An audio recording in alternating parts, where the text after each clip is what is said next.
Welcome to episode 2 of Back Row with Chris and Chloe. Episode 2. We made it. We did it. Some said it would never happen. Some said it definitely shouldn't. Yep. Mainly you. But here we are. If you're new here, welcome. If you're coming back, thank you for Thank you very sticking much. around. Yeah. For What giving a us treat. a second chance. What a treat.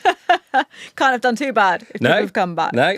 This is a film and TV podcast, mostly film, a little bit of TV, and a little bit of chatting amongst friends, yapping tangents, chatting about all the stuff we see in the previous month, stuff that we've got coming up, news, reviews, recommendations, etc. We've had a very busy month, and we will be talking about all the things we've done in that month together, separately, mostly together. We've not done much stuff separately in the last month. I've seen more of you this last month than I have any of my friends or family. Great. Glad I'm not included in the friends category. Really happy about that. But before we get into it, let's tell you what is coming up in this episode. What films are we going to be covering this episode, Chloe? Well, we've seen a lot of stuff, but our main focuses this episode are going to be teenage sex and death at Camp Miasma, which I believe is coming out in August. I'm very excited for everyone else to and we saw it super early, so we can give you all the gossip. And we're also going to be talking about Olivia Wilde's The Invite. Yes, which is coming out very soon when people are watching this, almost like today or tomorrow or something. Yeah, exactly. And we're also going to be talking about Widow's Bay. Yes, TV series, Apple TV. Yeah. So get a little bit of everything in there because we're not just strictly horror, which is why I wanted to also get a little bit of like The Invite and stuff. So we're getting a good mix. I'm broadening your horizons. You are by forcing you to watch things outside your comfort zone. I wouldn't say it's outside my comfort zone. It's just not what I'd normally gravitate towards. But I've discovered that a lot of the things we've been watching this month, I'm like, I actually do like other things. Yeah, I do. I don't just have to watch disgusting, disturbing, horrible violence and horror all the time. Who knew? Who knew? Maybe it'll make me a better person. Yeah, I hope so. I'm working on it. So we also went to see Jackass, Best and Last. We're going to be talking about that experience. Yeah. My first experience seeing Jackass in IMAX. Your first experience seeing it in IMAX as well. It was, yeah. I'd seen the last one in cinema, but not being funny, this was not just your first experience seeing Jackass in IMAX. It was like your first experience watching a full Jackass movie at all. Yeah, I've seen clips, seen bits and bobs, seen people punching each other in the balls and thought, fair enough. Yeah. I get the vibe. That's pretty much it. You've summed See up it the whole for movie. 90 minutes on a massive screen. Sign me up. So we'll be talking about that and loads more stuff, some games, some quizzes, some hot takes, some comments from you guys, and more movie titles with Chloe in the title. Fucking knew that was coming. I'm so excited. You've written down your favourites from everyone else's comments. Yeah. Yes, I have. Yeah. So that's all coming up in this episode. This is Back Row with Chris and Chloe. Roll titles.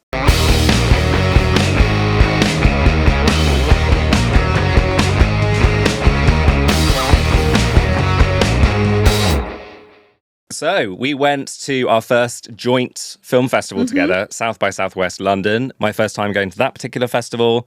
Your first time going to a film festival? Yeah, first ever film festival. Yeah. How was the vibe? How was the experience for you? You know what? It's not really what I was expecting. I've been to a lot of festivals that aren't film.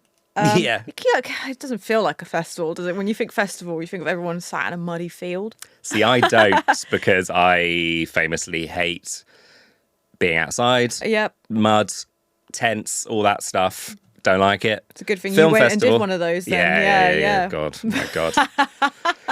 Chris had a particularly rough experience. Oh, it's not even rough. You don't know rough until you've been to a music festival. I had a really rough glamping experience. Yeah. It was, Glamping. Listen to it. When you hear the word glamping, you think, right, glamour. There's going to be people with like those palm leaves fanning me. I went in the showers, the communal showers, like they were divided up. I could see everyone's bits rolling down the gutter. Oh, I thought you meant like their bits. No.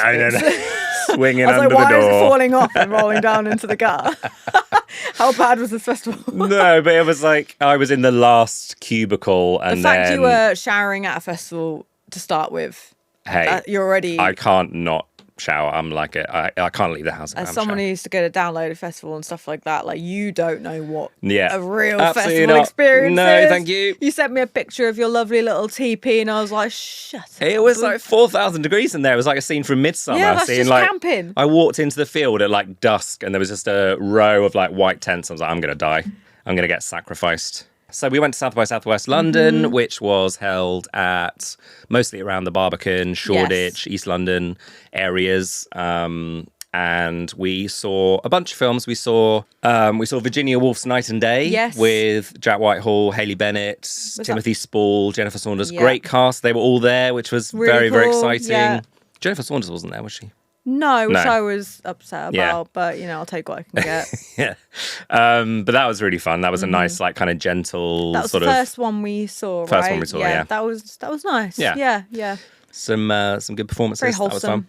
Very wholesome. We saw that. And then the two big films that we wanted to see at the festival, we managed to get into. Sorry, yes, because we're getting emotional. There's a burp. Emotional burp. Emotional burp. Emotional flatulence. Yeah. That's the best way to explain our friendship, I would say. Emotional flatulence. So the two main films we saw were The Invite, which we will talk about now, and then Teenage Sex and Death at Camp Miasma. So what did you know about The Invite going in, and set the scene for us? What is it? So I actually, again, I don't watch trailers, I don't. Yeah. All I knew about it was what you had told me. Okay. And you were like, oh, it's some neighbours that have an orgy. I was like, okay. Okay. I mean, that's not a spoiler alert, because that is the plot of the whole film. Yeah, like that. And they even announced that, like, at before the start. The film, yeah. I was like, okay, well, if you didn't know that, that's like, imagine you weren't prepared for that. Yeah. It's kind of one of those things, isn't it, where you're like, do you want to know the main thing about the film? I think you kind of have to know something. Yeah. To kind of, I think it would be weird to go in and not even have an idea of what the plot is at all. You've got to have a bit of an idea, haven't you? But yeah, it's directed and starred in by Olivia Wilde. Yeah. She is proven again that she is a very good director. Yeah. Must be I can't imagine directing and starring in. No, I've done like bits of that with like short films and stuff. Yeah, that would stress the hell out of me. I need to be told what to do. Also, you need someone else to go, nah, that was shit. Or like, no, I mean, not that you went to Olivia Wilde, but someone's got to though, right? There must be an assistant director or like producers kind of going. That she trusts enough to be like, look, this doesn't look right, or this doesn't sound right. It's a very like tight-knit cast as well, so I imagine they're all kind of working together. And speaking of the cast, it's Olivia Wilde, Seth Rogen, Penelope Cruz, and Edward Norton, and that's it. It's just four people in an apartment for the entire film. Yeah, and all great, all fantastic. They're all so good, really good. It's kind of it's obviously a comedy. Yeah, but there are some like quite poignant, hard-hitting moments in it as well. Kind of like the sort of movie that kind of makes you think a little bit if you've been in like turbulent relationships and communication's a bit iffy and that sort of thing. So present company accepted. Yeah. So I actually really liked it, and we are seeing it again next week, and hopefully Olivia Wilde and Edward Norton are supposedly going to be at the screening, which is really cool. So I've been really excited to hear them talk about it. I think it's in like the script itself it's so strong. It had to be, because the whole thing is just dialogue, really. Yeah, it's very fast paced, very like people talking over each other. Yeah. So if you're like, it's probably like, if you were going to pitch a film to us, it's probably the least likely thing we should watch, being anxious, stressed people. Yeah. Because the whole thing makes you feel claustrophobic and anxious. It kind of made me feel like I was sat in the apartment with them and experience, like, it's very awkward. It's Seth Rogen. He's as much as I love him, he does play very similar characters, so you can kind of get a feel for what kind of vibe it's going to be with him being there. I really liked it. I think it's very, you got to be very talented to be able to just use dialogue and one apartment, one set, to create an environment that's still quite fast paced and lots going on. And I thought it was really good. Yeah, really it's kind of a film of two halves, I guess, because the first section is them Olivia Wilde and Seth Rogen processing their sort of failing relationship. They're going through that like really petty stage of being in love, where they're living together, everything annoys each other. So there's a lot of the themes that are like, they talk a lot about like intimacy and communication and stuff, which obviously the reason we picked these two films to talk about in particular is because they both look at intimacy and female pleasure quite a bit as well. There's quite a lot of discussions about female pleasure. So cool to see how those two coincide together. And I've got a quiz for you now. I'm joking. Oh, Jesus Christ. The way my heart just went. Top 10 ways of... Never mind. Don't say whatever you're about to say. I've got a BuzzFeed quiz. Cancelled. What type of vagina are you? Yeah. It's a personality test. No, it's... There are a lot of... What is the certificate? 18? I think it is an 18, isn't it? I think it's 15. Is it? Yeah. Okay. I think it was an 18 because it was like a festival thing. Oh, okay. Yeah. There's a lot of discussions about very taboo sex topics and things like that as well. So so then in the first half is kind of the focus is on their relationship, and then the second half is the invite where they come over for dinner. Edward Norton and Penelope Cruz, and they're a very sort of suave, cool, mysterious couple that seemingly have all their shit together and just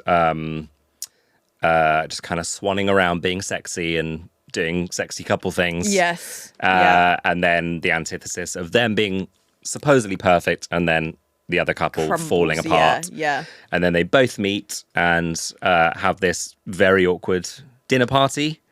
Yeah. And it's just like everything that could everything go wrong. goes wrong. Yeah. The food is, are you a dinner party person? I love a dinner party. Do you host? I do. I mean, I did when I lived back in Norfolk. I did a lot of hosting and stuff. I love a cheese and wine night. Right, yeah.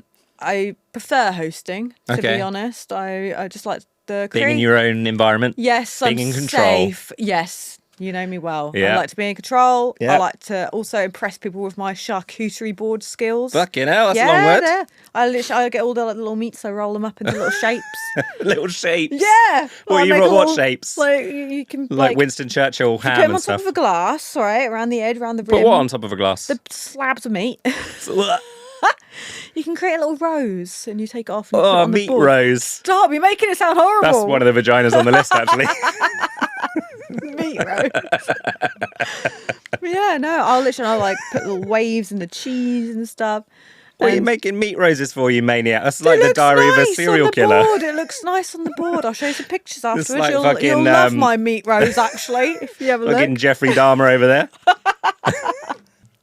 And if you pay an extra $4.99 a month, I'll show you my meat rose. Fuck's sake. And we're in. You've we're back. really ruined my charcuterie board, to be honest. I won't be able to not think about the meat rose. No. But yeah, no, I love hosting. I love impressing people. And I think Olivia Wilde's character is very much like, I need to impress. I think she feels quite threatened. And also it's by this couple. It's also like the comfort of having other people over to sort of diffuse the tension, or like that's their plan, is like, right, get some more people over. We can, be nice to mingle and to, not be just us for the whole thing. Have you ever been like when you're with your partner and stuff and you're like with another couple who don't get on or like bickering and stuff, like that is such an awkward environment to be in. Especially if you know they've like just come from an argument or something and then they're like, right, we're going to switch on because we're going to have a lovely time. Yeah, but there's like subtle jabs and things like that. And I think that's like the film does really well. Like I think that's why people will like it, because everyone's kind of, apart from the orgy part, like the discussions of the orgies and stuff. Yeah. But the first half of the movie, everyone's kind of been in that situation at some point. They know how uncomfortable it can be. Yeah. And I think it's portrayed very well. And I'm convinced, obviously it's dialogue heavy, but I'm pretty sure a lot of it was probably quite improvised. Yeah, I can imagine they, once they get into all the little nuances of the characters and the conversations, there would be, just little things like passing food and trying to get to little places and stuff like and that. Like the intimate scenes, or when they're trying to be intimate, there's also that kind of fumbly awkwardness as well. Yeah. It kind of shows relationships in a very honest way, but also shows sex and intimacy in a very honest, awkward way as well. Because so many movies are like, not romanticize sex. Yeah. But they make it seem like something it's often not. Yeah. And I do wonder if they had like an intimacy coordinator on set, because it's meant to be really awkward and a bit uncomfortable. Yeah. And they're all friends, like they all know each other. Yeah. So it made me wonder if they had one or not. I mean, they probably should. I mean, every set should have one, but especially something where it's not like a sex film, if you know what I mean. What was that film with Jennifer Lawrence and Robert Pattinson? They didn't have an intimacy coordinator in that. Oh yeah, that was a whole hoo-ha. Yeah. Apparently they just really trust each other. That's it. Yeah, they didn't have a coordinator for that. Yeah, I feel like it's weird when you feel like you have a sort of arrogance to say we don't need that when it's not. Also, if I was like either of their partners, I'd be like, yeah. Yeah.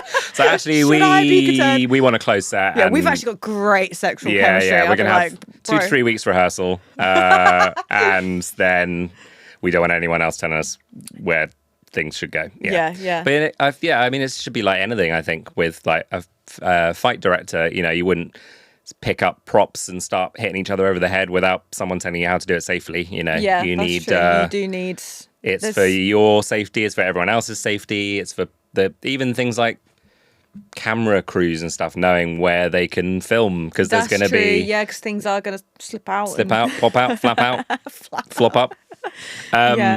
But like little things like that, being like, actually, they kind of work as like a middleman as well. Coordinators, they are like, if someone's uncomfortable with something, usually middle woman. Yeah, if they're uncomfortable with something, they normally tell the coordinator. The coordinator conveys that to relays that to the other party. Like this. Speaking of intimacy coordinators, come in, Jeff. No, stop. Why, Jeff? All right, darling. All right. Fucking on that footstool over there, if you don't mind. This isn't a podcast, actually. Surprise! Start the jazz music. There, I got sent a short film called The Intimacy Coordinator by a friend, Louisa Connolly Burnham, who's a very brilliant I think you might have told director. Me about this. Yeah. And it's kind of like a psychological horror about an intimacy director who. I saw her TikTok talking about it. Oh, okay, that's cool. why I know about it. Yes. I won't give anything away because it's going to be doing festivals and stuff. But I got sent a version of that to watch, and I'm going to do a review on my channel of that. That's a really good concept, actually. But it starts as her being like the intimacy coordinator, and then she becomes obsessed with the people she's working with, and it gets quite dark. What an original idea. I really like that. And because it's like coming from a female perspective, you think, it's going to be a very sort of like, it's going to be that sort of story about female empowerment, and then it becomes something different because it's she is not what she should be. You know, so I recommend if you get the chance to check that out. That's a very good one, and you as well. Yeah, have a watch. Cool. But yeah, so it's probably the most I've laughed in a cinema this year or for a while. Yeah, like I was properly like laughing out of discomfort. I was laughing out of shock, nervous laughter. There was quite a lot of stuff that sort of made me gasp because they kind of don't hold back. The first half of the movie is very different to the second half. Yeah. Like you said, I was doing a lot of laughing throughout and stuff. And you never laugh. I'm a miserable... You do I was about to say a very bad word and I stopped. Hang on. A miserable meat roast. Yeah. And then the second half of the film, it kind of takes maybe not the second half, maybe like the last part, but it takes a bit of an unexpected turn. Yeah. And it shifts massively. Yeah, and then it's kind of sort of a comedy, a bit of a tragedy, psychodrama, and then it becomes quite sort of reflective towards the end and quite sort of poignant, somber. Obviously, we won't give anything else away, but yeah, it's like probably not a film you would go and see with your nan or brother or whatever. No. But it's. I actually found it really interesting hearing about the logistics of like an orgy. Yeah. And not so much an orgy, but like sex pies and how they run. Because I'm assuming this is like maybe how a lot of them do function. Like the whole. I don't know if it starts with cheese and wine and then they're like, right, who's doing what then? I don't know. I think cheese and wine's a nice way to start, but Gary in the corner fucking unless you're lactose intolerant, checking his watch. You don't want to be having a load of cheese beforehand. Everyone stinks. No. There's a scene where they're like really interested in the dynamics and how it works. Yes, and I was like the same. I was like, it's that in the trailer where there's like, so you and me and me and you, and we're all like the logistics how's this gonna and how it all works and stuff. Like I felt like I was learning. Yeah, and I hear because obviously you're glad to know very far removed from that sort of thing. Yeah, but I think it's like morbid curiosity as well, isn't it? Yeah, and I imagine those situations are very awkward. Yeah. Because there's going to be someone who's way too into it, someone who's really not sure about it, someone who's the fucking designated driver who's like, I'll have a go, but I'll have a go, but the parking runs out in 20 minutes. Someone who's done far too quickly and just has to sit out for a little while. Yeah, that's what I mean. I think that's probably why those sort of things are probably not so. But also, this is more like a small group thing, but then they do talk about the fact that, we have parties and we have bigger things and they're like experienced in the matter. And then, very different vibe, we went to see Jackass, best and last. It's very, very silly. It's very, very, like, stuff that you shouldn't do, but, like, it's still funny. It's fun to watch other people do it because you're not the ones at risk. Although they did have one particular stunt. You know how I feel about Jackass stunts that involve anything, involving bodily fluids. Well, let's come to this once we bring up the IMAX experience. Yeah, because there are some things you should not see in IMAX, and we saw most of them. Yeah, that is Chris Pontus' penis just helicoptering and fucking close 100 range. foot. Yeah, and diarrhea. Yeah, that was the only bit actually that made me feel physically ill. I couldn't watch it. And the fact I'm watching it on IMAX, all these strangers, and the second they brought the laxative out, I was like, no, I looked at you and panicked, and I was like, I can't do this, Chris. I was like, this is our worst nightmare. Horrendous. We won't touch on the fact that we have stomach issues again. I know. But we're both a little bit sensitive about anything that could set us off. Yes. And watching like 4 grown men, or having 3 or 4 grown men play Twister in transparent suits after taking lots of laxatives. And you would kind of think, oh, that's the premise. And then they all run off and shit themselves. No, they just show everything. And then people are like gagging and retching like off camera. People are laughing. People are throwing up. I can't. And I have to just draw a line there. I think I said to you, like, if I have any doubt that I feel unwell, I need to just go and be somewhere by myself. In a corner, in the dark. The thought of doing that in front of a room full of people and then filming it and then showing it to the world, no. So, so we knew it was a premiere because there was a massive inflatable anus. On the carpet. Yeah, that was a lot of fun. Nice. Jeff Tremaine was there, Johnny Knoxville, Chris Pontius. So you just knew how excited I was that Johnny Knoxville was going to be there. I mean, I loved him. I had such a crush on him and Bam Margera. My favourite, I think my favourite sketch scene prank was the escape room one with a snake. Well, it was funny because we were going to be doing an escape room like in a couple of days while watching that. I thought, oh God, like. But yeah, so that was really funny, and then like you said, it's kind of has some poignant, emotional, nostalgic moments as well. Very nostalgic towards the end of stuff, like seeing Johnny Knoxville get a bit upset and stuff. Yeah. But yeah, I enjoyed it it was kind of what I expected, and it was a fun night out. It's fun. It's pure entertainment. Seeing it with a crowd is probably the best way to see that film. And it was a good crowd. Everyone was like gagging and laughing. Yeah. Loved it. It was great. And then what did we see the week before that in the same place? Oh, yes. So, we saw, we went to see a film I was really looking forward to, Steven Spielberg's Disclosure Day. Now, this has been a film that has, like, right down the middle, split audiences. People have, like, said it's a masterpiece, absolutely loved it, 5 stars. And we both came out. Well, I was surprised that we both agreed. Well, you know, when we came out, we were kind of, like, doing the horse meet. Yeah. A bit shifty. Yeah. I was trying to work out what I knew you didn't like it because of your constant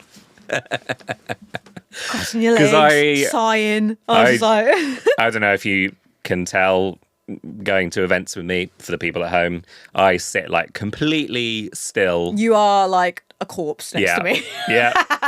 I do not react. I mean, I'll laugh or like gasp or whatever, but I'm like locked in. You are fully I will watch something. immersed. I will try not to go to the loo until it's absolutely necessary. But this one, I was so restless. It was long. It was long. It felt like a lot of build up for not a very good payout. Yeah, it felt like a sort of throwback to like, you know, the Steven Spielberg classics, but like they hadn't progressed to 2026. You know, it felt like it was really bad CGI. That's what I mean. Which some people have tried to defend in the comments, but being like, yes, but they're not supposed to be real animals. They're supposed to be animals that look like they're aliens that look like animals. Yeah, but people in the world of the film can't see them as CGI. They're not going, what's that fucking CGI thing hopping about? That's a weird bird. Yeah. Like, they can look weird and good. Yeah, I knew at the start when I saw the first bird, I thought, oh dear. Yeah. And like, you can see past that if the rest of the film is amazing. Yeah, oh like, yeah, that wasn't the only reason, but that was a glaring thing where it just took me out of the film. It was a script as well. Yeah. A little bit. It just felt quite dated and not in a good way. You know, it wasn't like a sort of retro style film. Yeah. It was a modern film that had a very old fashioned way of storytelling, I think. Yeah. For the people that loved it, very happy you loved it. Yeah, I'm jealous. I wish I'd enjoyed it but more. It's just, Emily Blunt was very good. Yeah. And a lot of people are, you know, really praising her performance. Everyone's pretty good. I didn't love Colin Firth in it. I mean, I love Colin Firth as an actor, but I don't know if he was right for the role. Yeah, he didn't come across as very menacing to me. He's too nice looking. He's got a friendly face. He's got a friendly little soft beard. Yeah. Yeah, it just didn't work for us, did it? No, which didn't is a shame. connect. We didn't connect with it, no. And that's okay. I was pleased that we both agreed on something we didn't like. Can you imagine if I'd loved it and you'd hate it? Like, I think we would have just had to just... Josephine, please. I think we would have just had to just let that one go. That would have been a bit hostile, I think, to talk about. That brings us to our second main film of the episode, which is... Teenage Sex and Death at Camp Miasma, which I loved. It was really good, and I didn't think you'd like it. I wasn't sure at the start, I'll be honest. I wasn't sure. And then it's so artsy and like, it's oddly, not whimsical, but like...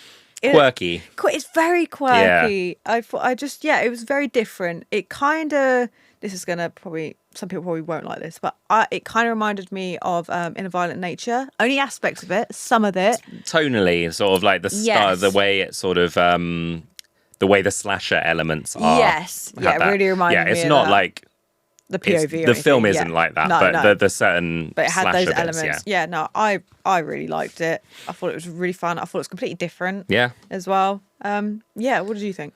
So I guess shall I give the little premise? Yes, tell the listeners what it's about. So Teenage Sex and Death, the latest film by Jane Schoenbrunn, advertised Gillian Anderson. I love Gillian Anderson. Yeah. I was like, Gillian Anderson in a horror. And it's like, quirky. For it, the trailer, I loved it. The references to films like Friday the 13th, Videodrome, all that kind of stuff in the trailer. I was like, this is a bit of me. I think this is going to be good. Cut to the premise. Yeah. Hannah Einbinder plays a film director who has got the rights to reboot a classic franchise and is kind of remaking it for a modern feminist audience, I would say. Female-led kind of slasher, basically, about like a weird creature kind of robot thing that lives at the bottom of a lake. It's weird, isn't it? It's and then it's basically the plot of Friday the 13th. Like a sort of a weird creature thing comes out of the lake to go on a murdering spree. This is the plot of the films. Yeah, that she's trying to reboot. And then Gillian Anderson is one of the iconic scream queens from one of the films. Who lives on the set of the camp where they filmed the films. And Hannah's character goes to meet Gillian for a kind of meeting, and she wants her to be like the main focus of her reboot. Yeah. And then the worlds kind of blur, and it all becomes a little bit meta and becomes a bit of a romance, a bit of a horror movie, a bit of a slasher. It's a bit of all sorts, isn't it? It's very like, I feel like it's something I'm going to benefit from watching again. Yeah. I think there's a lot of different ways of interpreting it. Again, it's really heavy on like intimacy, communication, female pleasure. Yeah. And there's a very steamy love scene in there. There is. Yeah. No spoilers, but there's some steamy bits. Yeah, steamy bits. It felt quite fucking in this heat wave. Jesus. Yeah, Jesus Christ, I want no steamy bits. It was quite intense in a crowd, seeing a very intense I haven't had that love scene before. Because it was like the scene plays on like the anticipation rather than everything we see. Yeah, so there was a whole thing where everyone was just like, oh. I'm very much like, I don't like sex scenes in movies. Okay. I think they're mostly unnecessary depending on the plot. Yeah. Like, I guess some people love it and some people are just fucking horny. I don't care. Like, whatever. Sure. But this film in particular definitely benefits from having this scene. Very key to the plot and the characters. Building up to that. Like, it's also like, it's like that mental block, which they talked about a lot in the Q&A, like if you've ever had that mental block during sex and that kind of thing. Yeah. And I want to watch it again. I really do want to watch it again because obviously I didn't, for the first half of the film, I didn't really understand what it was about. Yeah. Didn't really understand what the message was. And you're kind of, because you see the world of the film, you see their world, and then you see the two kind of merging together. Yeah. And then we also get the kind of like the intro of her, like as a director, kind of, you know, going to the location and all that, and the kind of awkwardness. I love that it sort of plays homage to a lot of the tropes, but it like kind of restyles them and things like that as well, like to make them kind of funny. But also, I mean, visually, it's a stunning film as well. I thought it was just like, I just loved looking at it. Like the backdrops are all like kind of Wes Anderson style, like painted. I love that. And when they first showed that at the start, I can guarantee there's some people that aren't going to like this film. I've already seen people being like 2 stars, 5 stars. Yeah, I know this is going to be a down the middle one again. But I feel like with this, it's going to be you either completely buy into it or just like as. I think for people who watch horror for the sake of like the violence and gore and like just this isn't a normal slasher, so don't go in thinking it's not that's a scary what it's film. Be. Yeah, it's not scary. There is some gore and there is some fun gore. Yeah. There's some humor in there. There's some obviously there's some romance and some gender politics and sexuality politics. And, I have a feeling that the anti-woke crowd are probably going to be the ones have a field day. Yeah, they're definitely going to have something to fucking say. So. I know that if this is a Scream Unseen film, you know, when they do the like mystery horror film screenings. Oh God, yeah. If they show this at a mystery one, it'll be 50% walk out and be like, "That's the worst film I've ever seen. Yeah, that's not a horror film. Load of shit." You have to get. I feel like because I wasn't sure in the first half. Yeah, I really was like because I just didn't know where it was going. I didn't really understand it. I was like, "Is this film trying to be anti-woke or?"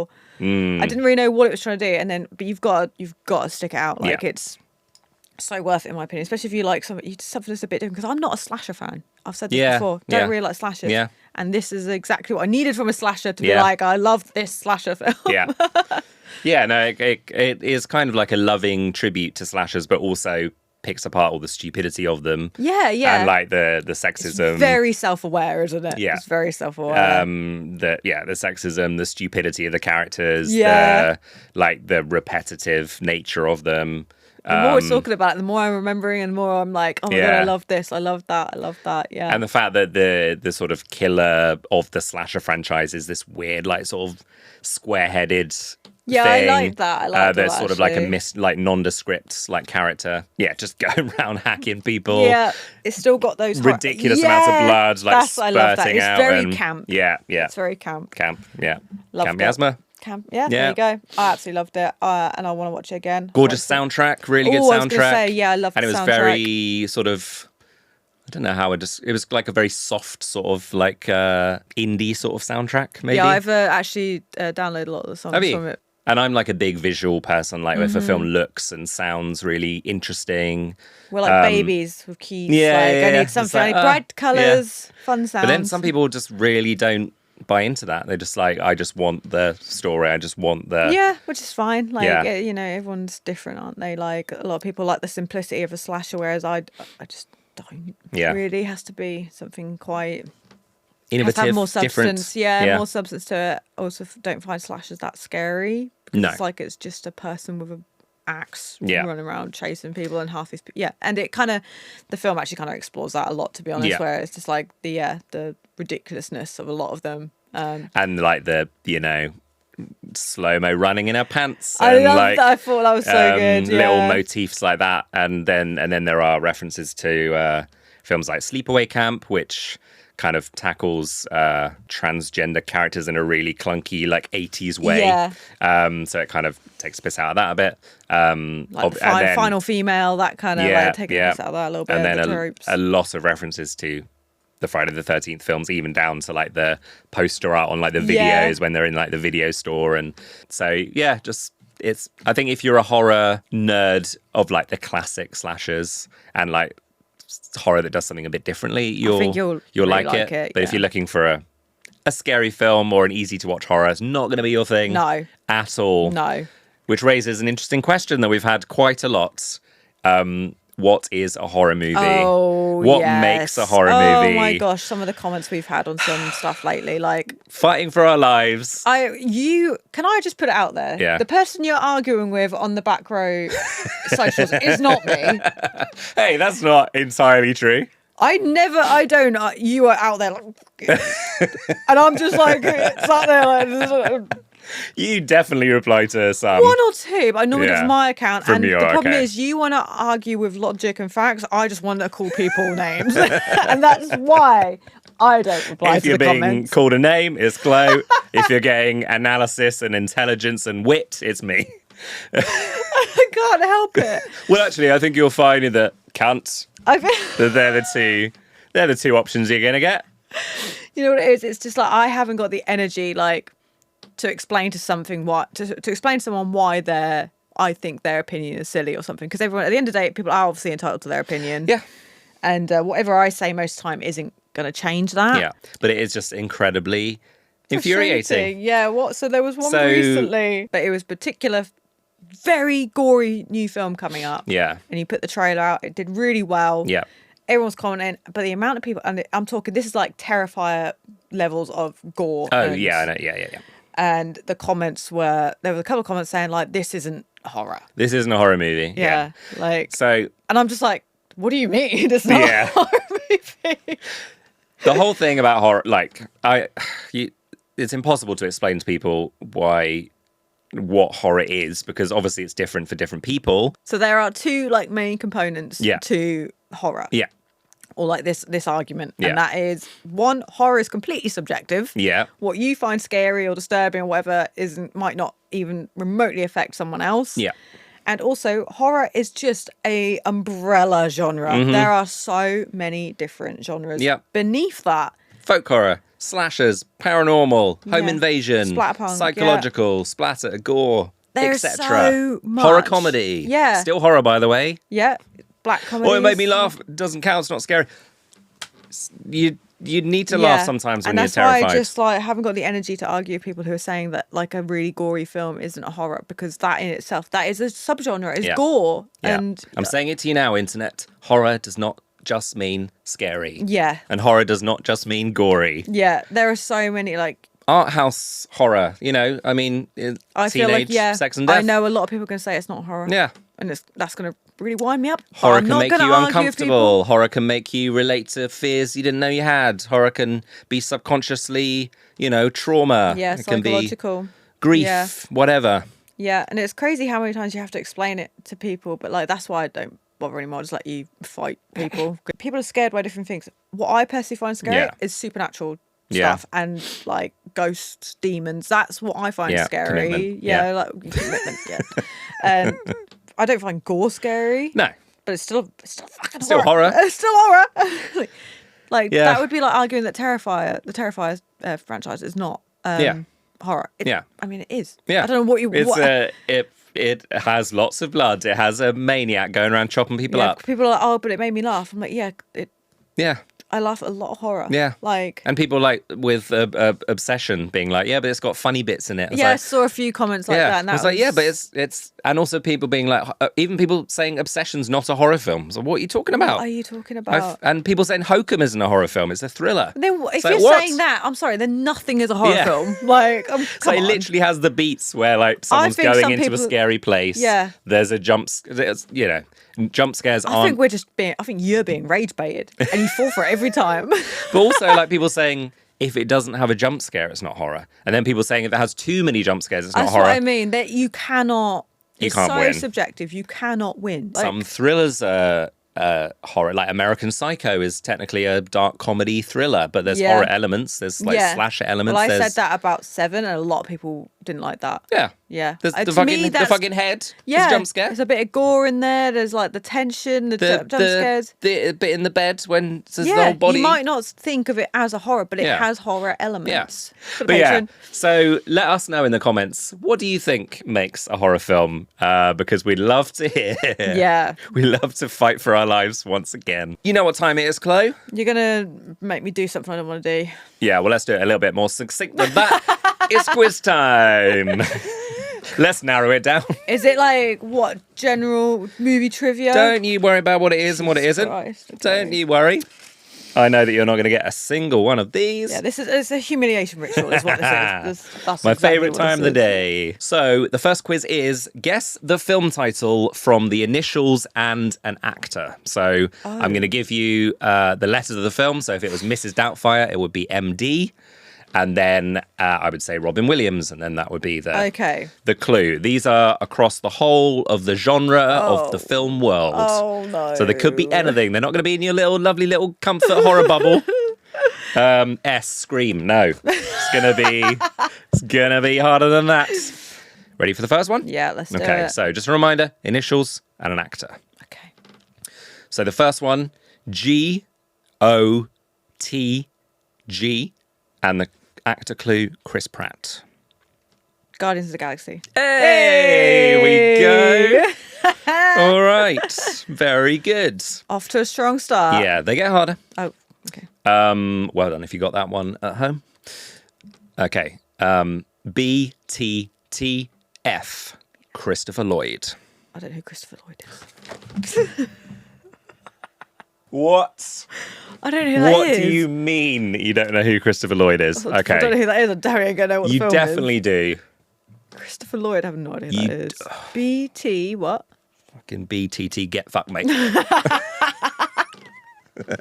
Should I know who that is? Yes! One of the greatest film trilogies of all time. I can guarantee if I saw his face. B-T-T-F, and you do know who Christopher Lloyd is, so help me God. B-T-T-F, trilogy. Yes.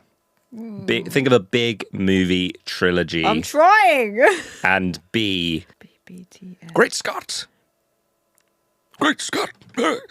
Marty. That's an impression of Christopher Lloyd. I don't know. Big trilogy. Car. Back to the Future. Yes. Oh my gosh. Christopher Lloyd. I didn't know that was his name. I'm sorry. Okay, this is quite hard, but it's a lot of letters. Oh, Jesus. Zero. Fucking hell. Zero? That's a number. All right. Okay, fine. O. F. O. T. C. N. Jack Nicholson. Oh, Jesus Christ. I don't know many of his films, I have to be honest. It's a very, maybe not the one you would think of most obviously, but it's a very famous title. Want another clue? Go on. Bird. Yeah, no, I don't know what it is. Go on. What does a bird do? Tweet. No. Lay egg. Beginning with F. Flap. Close. Fly. Yes. What's the past of fly? One flew over the cuckoo's nest. Yes. Haven't seen it. But... Actually, I haven't seen it, and I've had it on DVD for like 12 years. Yeah, I haven't watched a lot of films like that. Yeah. One of the greats. Anyway. One of the greats. Talking about one of the greats, TSAM, Cameron Diaz. There is no time limit, but also we do have to be out of here in 45 minutes. Yep, I know. TS. Oh, fuck. I love Cameron Diaz as well. Spunk. There's something about Mary. Yes. Knew that would perk you up. Yeah. Very good. Spunk. Jesus. Of course. Love that movie. STBY. Lakeith Stanfield. I have no idea who that is. Who are all these people? I feel like you're picking a lot of old films. No, this is new. This is like a few years ago. Who? Lakeith Stanfield. He's in loads of stuff. He's in Get Out. He's the guy that comes to the house with the nosebleed. He's in loads of stuff. He's great. What would you do if you made a mistake and had to apologise? Sorry. Yeah, there we go. Sorry to I don't know. You don't know? No idea. Okay. Don't know. Sorry to bother you. I've never heard of it. Okay. It's great. Very good film. This one you might get. THL Anthony Mackie. I'll give you a clue. War film. Yes. Painful. Sore. Hurt. Yes. Changing rooms. Need to put my bag away. The Hurt Locker. Yeah, there we go. Never heard of it. It's a good film. I don't watch war films. All right, you might get this one. You should get this one. For God's sake, please get this one. This is genuinely a fucking humiliation ritual. I'm going to get roasted. And we're going to make this into 3 videos as well. SM Dev Patel. Please, Jesus, get this. Major film. Probably Dev Patel's most famous film. I know. I can't remember what it's called. When he goes on a quiz show. I know the film. I just can't remember what it's fucking called. SM. Slumdog Millionaire. Yeah. Fucking hell. I know Miles like. And that's episode 2. So I have found this in TK Maxx. Yeah. It's a board game. Okay. Or like a trivia game called Scary Movie Night In. Lovely. I feel like some of it's going to be very basic. Okay. But it's also for ages 16 plus. So, could be a little bit scary and fruity. Just going to ask you maybe 3 questions about some of the films we've seen this month, just to see how much you were paying attention. Oh, okay, I like that. What is the name of Edward Norton's character in The Invite? Oh, God. There's I'm a so lot of bad discourse around it in the Oh, film. yeah. I think I know what it is. Is it Hawk? Yes! Yes! Well done. I vaguely remember. I was like, The Hunter. argument No, about it. it's like some sort of, Hawk. In Disclosure Day, what is the name of the organisation accused of hiding evidence of alien contact? God. Project fucking Tedium. I don't know. Project Tedious. I have no idea. Begins with a W. To give up. Is it one word? It is one word. Worcester. Shit, no. What is it? Wardex. Wardex. Missed that bit. Yeah. Wow, you're probably asleep. Wardex is in like WARDECKS or EX on the EX. end. Yeah. Okay, Wardex. And one more. How many years did the Scary Movie franchise return following the previous film? 26. Oh, 13. Oh, well done. Yeah, 26 13. since the first one. Yeah. And 13 since the well last done. one. Okay, Yay! cool. 2 out of 3. Nice. We'll take that. Good. Still got my dignity. Now we're going to take on some little... I'm going to have to do a little bit of rummaging here. Oh, what have we got here? There's eye holes as well. There's little... You can poke them. There's little... Sorry, I just little holy bits. It's going to look ridiculous. We obviously won't worry about this, but I kind of want to put them on. I don't know if I'm going to be able to read in these. Oh, very nice. Hello. Hello. Okay. Name that movie. Okay. I'm sorry I let you get attacked by a werewolf and, ended the world. Ended the world? This is a quote from a movie. What? One of my favourites. American Werewolf in London? No. What? Oh. Not Cabin in the Woods? Yeah. Oh, nice. Well done. Name that movie. Wouldst thou like to live deliciously? The Witch. Yes, I would. Do I look like a twat? Yes. Take them off? I can't Take them off? Oh, no, as you were. Oh, wow, okay. No difference. I think it's quite funny. I feel like Taskmaster if I've got these. Yeah. I love The Witch. And I love that quote. I've got it on a t-shirt. After watching Hokum, I kind of want to go on a witch binge. Yeah, maybe we should do a little witchy episode. Binge. Tell you what's a good witch film that people don't talk about, The Wretched. I've never seen it. Oh, it's really good. I've never seen it. I like that. Oh, I wouldn't know this. Okay. Name that movie. He Who Walks Behind the Rose. The Meat Rose. That's you, innit? Hang on. He Who Walks Behind the Rose. Rose as in W-O... Oh. R-O-W-S. Okay. Rose. Church? Church, you want? Children of the Corn? Yeah. Is it? Yeah, well done. I was thinking of Rose of Corn. Name that movie. Yeah. It could look like someone you know, or it could be a stranger in a crowd. It Follows. Yeah! Wow, I've done terribly in my quiz today, haven't I? Name that movie. We have such sights to show you. Hellraiser. Oh, wow. Yeah, I'd be terrible at this, by the way. Well, we'll see. A couple more minutes and I'll grill you. Where we're going, you won't need eyes.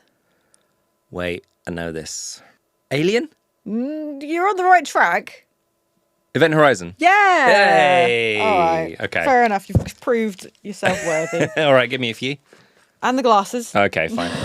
I'm going to be really bad at this, by the way. I'm terrible when it comes to like movie quotes. How's that? Right, okay. We'll do a few of these. Who directed the 2007 remake of Halloween? No idea. No, come on. Remake? Oh, Rob Zombie. Yes. Which state in New England is the setting for most Stephen King novels and movie adaptations? Oh, like Massachusetts? No. Right letter, though. Maryland? No. Montana? No. Minnesota? No. How many other ones are there? Maine. Maine. No one remembers Maine. Clearly not. The worst of the M's. How did Jason die in the original Friday the 13th? Oh, Jesus. I don't know. Think about the film we were just talking about. I put back in the lake. He was chained to the bottom of the lake. Kind of. He? So? Drowned? Yep. Okay. Drowning. Which 2003 film features a killer tooth fairy? I don't know this one. No, I don't know. Darkness Falls. Oh, I haven't heard Not of seen that. it. It's not the house that's haunted, it's your son. Is a line Insidious. from Insidious? Yes. Okay, maybe I'm better at this than I realise. They're all gonna laugh at you. Is a line from. They're all going to laugh at you. I feel like it's a very obvious one as well. It's a good one. Carrie? Yeah, Hey! it's Carrie. Which horror franchise features a hell priest nicknamed Pinhead? Hellraiser? Hellraiser. Correct. What is the name of the devil child in the 1976 movie The Omen? Damien? Yes. After In which 2015 movie does a horned demonic beast punish naughty children at Christmas? Oh, Krampus. Yes. I love that movie. All right, one more. Okay. What is the name of the demon who possesses Reagan in The Exorcist? Lucifer. I don't fucking know. I think it's a Lucy. Lucy? No, Pazuzu. Really? Yeah. Pazuzu. Yeah, I ain't gonna Pazuzu. fucking get that. That's Pazuzu. iconic. Pazuzu. Yeah, well, I've only watched it once and it was a very, very, very long time ago. Goodness me. No, you know haven't watched many of the classics. So we've watched a lot of films. We have, yes. But we've also watched a series this month Yeah. that it wasn't planned, but we both just started watching Both it. sides? Yeah, and we loved it. Yeah. And that was Widow's Bay. Widow's Bay. Was it Apple TV, right? Apple TV. Yeah. Loved Matthew it. Rhys. Kate Matthew O'Flynn. Rhys is so Stephen good. Root. Brilliant. I want to see Matthew Rhys in more stuff. He's an incredible actor. Very, very I think good. he's so good. I think he's just brilliant. And Yeah. this is the first time I've really seen him in anything. So Yeah. I wasn't really aware of him, but he was fantastic. Very, very, very good at the comedy. This is another horror. We were talking about horror comedy timing earlier. is so good. I'm sure it's like partly script as well, but his Yeah. comedic timing and his like physical comedy Reactions. it was cracking me up They're like so the much. sudden like bursts of like, ah!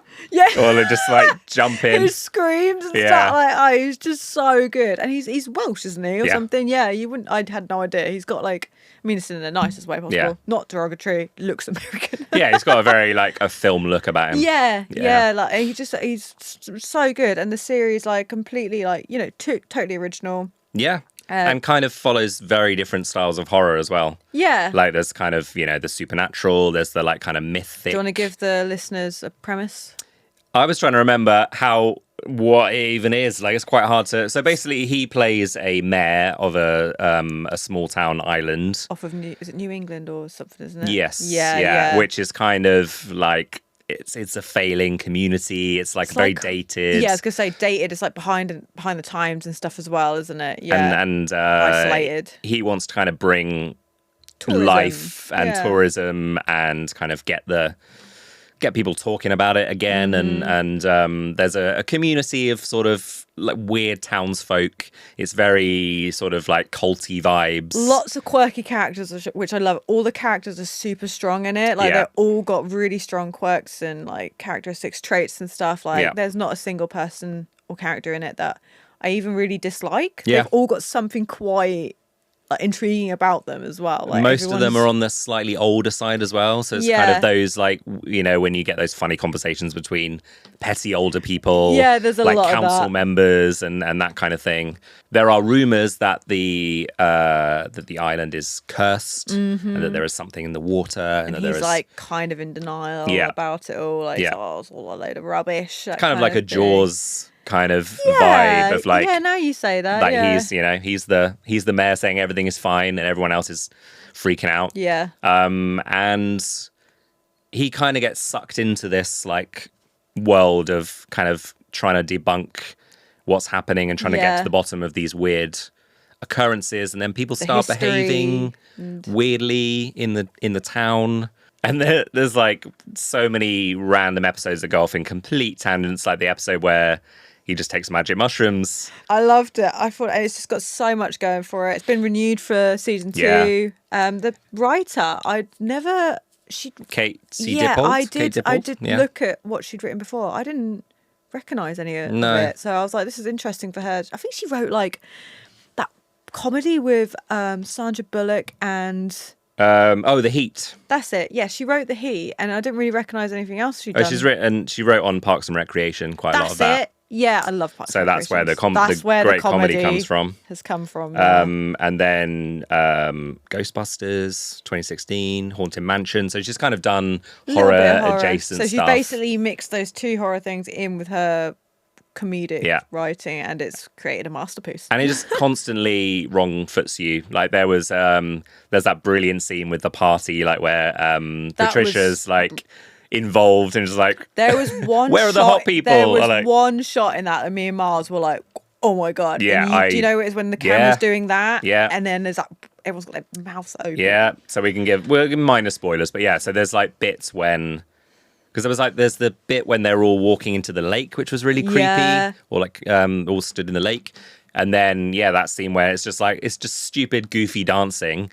And like, oh no, is that the one that were at the meeting or at their party? They're at the party. It's when they're all like celebrating. She's dancing in the middle and everyone's cheering her on. But then it goes... Pans to the mirror and they're all just like mouths agape. Yeah, it's so good. It's so well done. I love it. And I'm so excited because I feel like there's so much more to discover and the lore and stuff. So...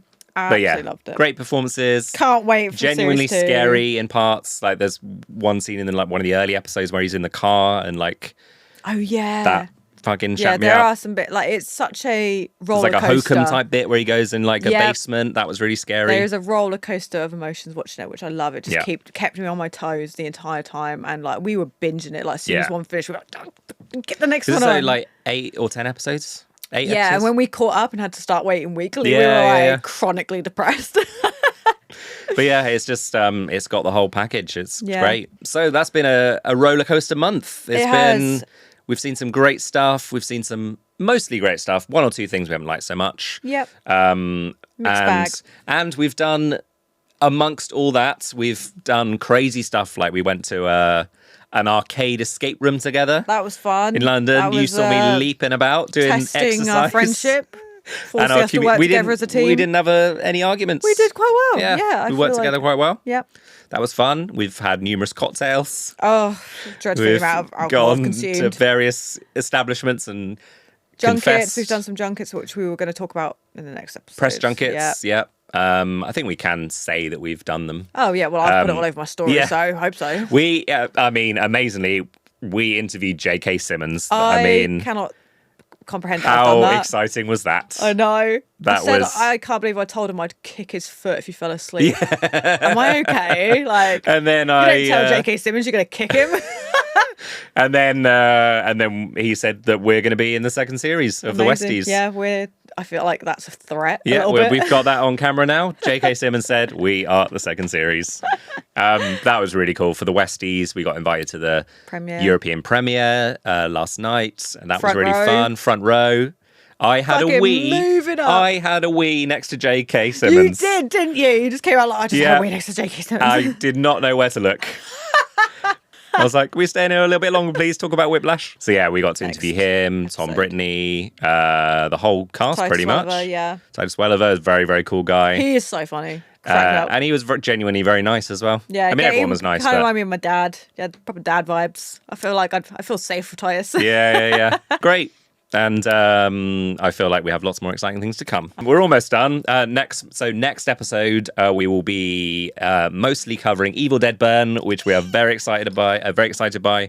We'll also be giving our thoughts on the Westies, new MGM Plus series that we did the junkets for. We'll be putting some of that in. Yep. So we'll be also sharing the junkets from both of those in the next episode. Amazing. Might touch on Cape Fear, a couple of other bits that we've been watching. Yeah. So, some other films that are coming up. Okay, before we go, I did the closed movie tiles. I was hoping we ran out of time. No, still got 3 minutes, mate. the first episode, I made a lot of film titles and replaced one word with the word Chloe because your name is Chloe, and it was very funny. So I can't believe how many of you people played along in the comments. Yeah, a few people joined in the comments. I was like, this post's going to flop, no one's going to care about this. And then people just... Well, I've picked my favourite 5. I thought I'd be nice. I'd just give you 5. Fair enough. Clob Session was a very good one. And I've started calling you Clob. Clobe Session. Clob Session. Very happy with that one. Maximum Clover Drive. That is annoyingly very good. I like that one a lot. Maximum Clover Drive. As Above, Sober Clo. That was the one I saw, and I was like, damn it, that might be one of the best ones on there. That was good. That is a good one. Clo Country for Clothed Men. Oh, a double for clothed one. Men. Clo Country for Careful Clothed Men. What you say. Clo Country for Clothed Men. Wow. Yeah. Double barrel. Big fan of that one. And a film you definitely don't want to be associated with, Clotesque. Ew. Have you seen Grotesque? Yes, I have. Who said that? What's the name? These were all me.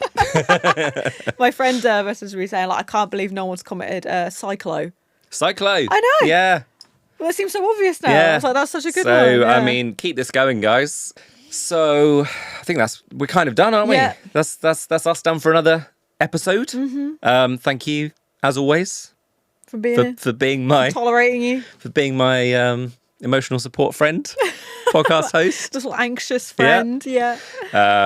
Anyway, we're done for another month. Yay! Well done.